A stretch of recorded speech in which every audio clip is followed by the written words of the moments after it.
বাংলা আমার মা, হোক না সে দুঃখিনী, কিন্তু তার আঁচলের শীতল স্পর্শে দূর হয় আমার সকল ক্লান্তি। তার বৃষ্টি ভেজা মাটির সোঁদা গন্ধ আমি বুক ভরে পান করি।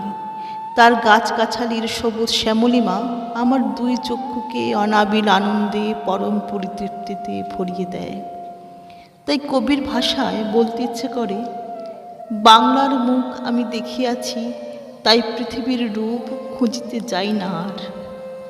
হয়তো আমার বাংলা মায়ের রূপের সেই বিলাসিতা নেই, হয়তো নেই কোনো আড়ম্বর, কিন্তু তার স্নেহ ভরা মাতৃত্ব ধন্য করেছে আমায়। সেই স্নেহশীলা বঙ্গমাতার সন্তান রূপে গর্বিত আমি। মায়ের অনেক সুসন্তান যুগে যুগে করে গেছে মাতৃবন্দনা। আমার কাছে তেমন সুললিত ভাষা নেই যাতে করে আমি মায়ের মমতা আর রূপকে যথাযথভাবে ব্যক্ত করতে পারি। তাই কবির কণ্ঠে কণ্ঠ মিলিয়ে বলতে চাই, হে বঙ্গভূমি, আমি তোমাকেই জন্ম জন্মান্তর মাতৃরূপে লাভ করতে চাই, আবার ফিরে আসতে চাই তোমার বুকে। কবি জীবনানন্দ দাশের সাথে কণ্ঠ মিলিয়ে বলতে চাই, আবার আসিব ফিরে ধানসিঁড়িটির তীরে।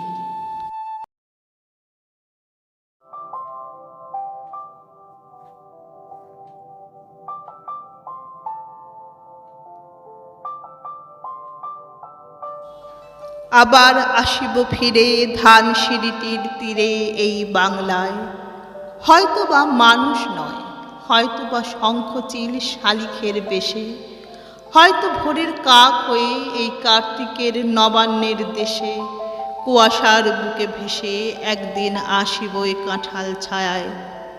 হয়তোবা হাঁস হব, কিশোরীর ঘুঙুর রহিবে লাল পায়ে, সারাদিন কেটে যাবে কলমির গন্ধ ভরা জলে ভেসে ভেসে। আবার আসিব আমি বাংলার নদী মাঠ ক্ষেত ভালোবেসে, জলঙ্গির ঢেউয়ের ভেজা বাংলার এ সবুজ করুণ ডাঙায়।